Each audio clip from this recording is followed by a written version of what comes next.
అనేటువంటి అభిప్రాయంతోనే ఉన్నారు.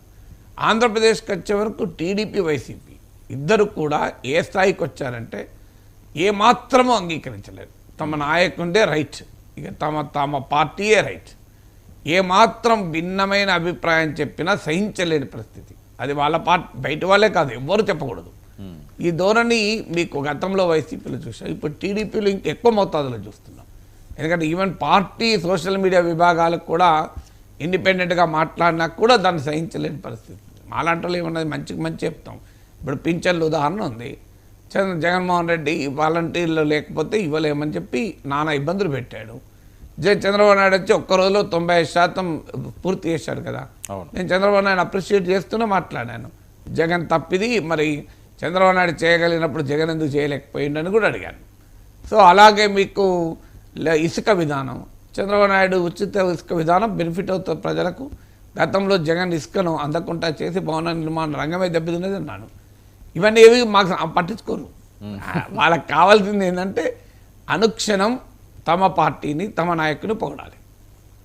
ఇది వాళ్ళ పార్టీ వాళ్ళు చేసుకోగలుగుతారు, బయట వాళ్ళు ఎట్లా చేయగలుగుతారు? మాదేంటి ఇష్యూ టు ఇష్యూ కదా. ఇప్పుడు ఒక ఇష్యూలో ఒకరిది రైట్ అనొచ్చు, ఇంకో ఇష్యూలో ఇంకోటి రైట్ అనొచ్చు. ఇప్పుడు లీడర్ ఆఫ్ ద అపోజిషన్ విషయంలో నేను ఆర్గ్యుమెంట్ చెప్పాను, అది జగన్ కోసం చెప్పిండ్రు కూడా. అమ్మ జగన్ కోసం లీడర్ ఆఫ్ ద అపోజిషన్ చెప్పుంటే పింఛన్లలో చంద్రబాబు నాయుడు కోసం చెప్పినా, ఇసుకలో చంద్రబాబు నాయుడు రైట్ అన్నాను. లాస్ట్ టైం జగన్ ఇసుక విధానం తప్పన్నాను. అంటే ఇసుకలో చంద్రబాబు నాయుడు కోసం చెప్పి లీడర్ దెబ్బతీసిన దగ్గర జగన్మోహన్ రెడ్డి కొరకు చెప్తారా?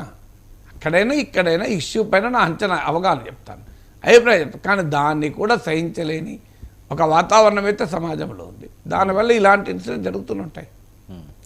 సార్, గతంలో కంటే ఎక్కువగా మీరు ట్రోల్స్కి గురవుతున్నట్టున్నారు సార్ ఈ మధ్యకాలంలో చూస్తే. ముందు లేని పరిస్థితి.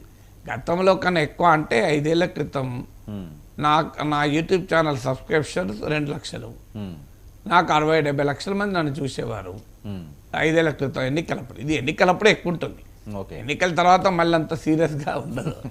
సో 2019 ఎలక్షన్ అప్పుడు నాకు 2 లక్షల సబ్స్క్రైబర్లు, సుమారు 70 లక్షలు మంత్గా 60 నుంచి 70 లక్షలు చూసేవాళ్ళు. ఇవాళ 9,54,000 సబ్స్క్రైబర్లు, 2 కోట్ల మంది చూస్తున్నారు. సో ఆటోమేటిక్గా నీకు వ్యూవర్షిప్ పెరిగే వరకు, పాపులారిటీ పెరిగే వరకు, ఇంపాక్ట్ పెరిగే వరకు సహించలేని జనం కూడా పెరుగుతారు కదా. సో అప్పుడు వైసీపీ వాళ్ళు ఎగిరేవాళ్ళు.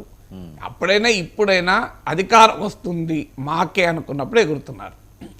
ఓడిపోయే వాతావరణంలో ఉంటే ఎగరడం లేదు. ఓడిపోయే వాతావరణం ఉంటే కొంత చతికిల పడుతున్నారు. సో దాన్ని బట్టి కూడా చెప్పచ్చు ఎవరు ఎగురుతున్నారు అన్న దాన్ని బట్టి.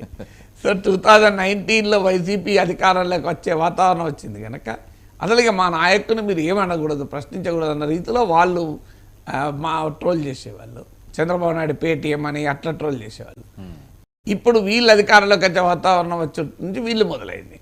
వాళ్ళకి వీళ్ళకు తేడా ఏంటంటే వీళ్ళు అఫీషియల్గా పార్టీ పేజీలోనే పోస్ట్ చేసి అటాక్ చేశారు. తర్వాత చంద్రబాబు నాయుడు చెప్పినాక తీసేశారు. నాకున్న సమాచారం అయితే చంద్రబాబు నాయుడు పెట్టద్దు అన్నాడని. అట్లా పద్ధతి కాదు మనం ఆయన అనడము. కావాలంటే ఆయన మాట్లాడిన దానిపైన మీరు ఏమైనా వ్యతిరేక అభిప్రాయం ఉంటే చెప్పండి అని. కానీ నాయకుడు చంద్రబాబు నాయుడు, లోకేష్లు ఏం చెప్తారన్నదంతో సంబంధం లేకుండా పార్టీ అధికారిక సోషల్ మీడియా విభాగం ద్వారా అటాక్. మరి అటాక్ చేసేటప్పుడు నేను ఇప్పుడు పింఛన్ల విషయంలో, ఇసుక విషయంలో చంద్రబాబు నాయుడు కరెక్ట్ అన్నాడు. దాన్ని ఏం చేస్తారు? విచిత్రం ఏంటంటే 6 నెలలకు ఏడాది వెనక్కి తిరిగిపోవచ్చు చూస్తే జగన్మోహన్ రెడ్డి విధానాలను ప్రశ్నించిన రోజు ఇదే టీడీపీ సోషల్ మీడియా నా వీడియోలను ప్రమోట్ చేసింది. మీరు వెనక్కి తిరిగి చూస్తుంటుంది. సో అంటే వాళ్ళకి నచ్చినప్పుడు ప్రమోట్ చేస్తారు, వాళ్ళు నచ్చినప్పుడు వాళ్ళ దాంట్లో కూడా పోస్ట్ చేసుకుంటారు, వాళ్ళు నచ్చకపోతే వ్యతిరేకిస్తారు. కానీ తెలుగుదేశం వైసీపీ పార్టీలకు కోరుకున్నట్లుగా మాట్లాడలేం కదా. ఏది రైట్ ఉంటే అది రైట్ మాట్లాడతావు. ఒక విషయంలో రైట్ అంటే ఇప్పుడు అందుకే మీకు ఉదాహరణ చెప్పింది. పింఛన్లు, ఇసుక విషయంలో చంద్రబాబు నాయుడుది కరెక్ట్ అన్నాను. లీడర్ ఆఫ్ ద అపోజిషన్ విషయంలో నా స్టాండ్ చెప్పాను. అది జగన్మోహన్ రెడ్డిది కరెక్ట్ అని జగన్మోహన్ రెడ్డి కోసం చెప్పినట్టు. మరి జగన్మోహన్ రెడ్డి అధికారంలో ఉన్నప్పుడు 10% ఉండాలన్నప్పుడు అప్పుడు కూడా ఇదే చెప్పాను. అప్పుడు మరి జగన్ వ్యతిరేకంగానే చెప్పినా కదా. సో అప్పుడు చంద్రబాబు నాయుడు కోసం చెప్పారన్నారు. ఇది అందుకే ఇదంతా పార్ట్ ఆఫ్ లైఫ్. నువ్వు పబ్లిక్ లైఫ్లో ఉన్నప్పుడు సో ఆటోమేటిక్గా ఇలాంటివి ఎదుర్కొంటారు. When you're popular you're force to do that. ఇప్పుడు నేను మాట్లాడంతోనో 10 మంది పెడతారు వెంటనే నాగేశ్వర్ ఇలా ఎలా అంటాడని. వాళ్ళ జీవనోపాధి పాపం. వాళ్ళు బతకాలి కదా. నా పేరు చెప్పుకుంటే 1,00,000 వ్యూస్ వస్తాయి, 50,000 వ్యూస్ వస్తాయి. సో అందువల్ల ఎవరు ఆశ వాళ్ళకి కదా. సో వాళ్ళ బతుకుతారు, నేనెందుకు కాదు.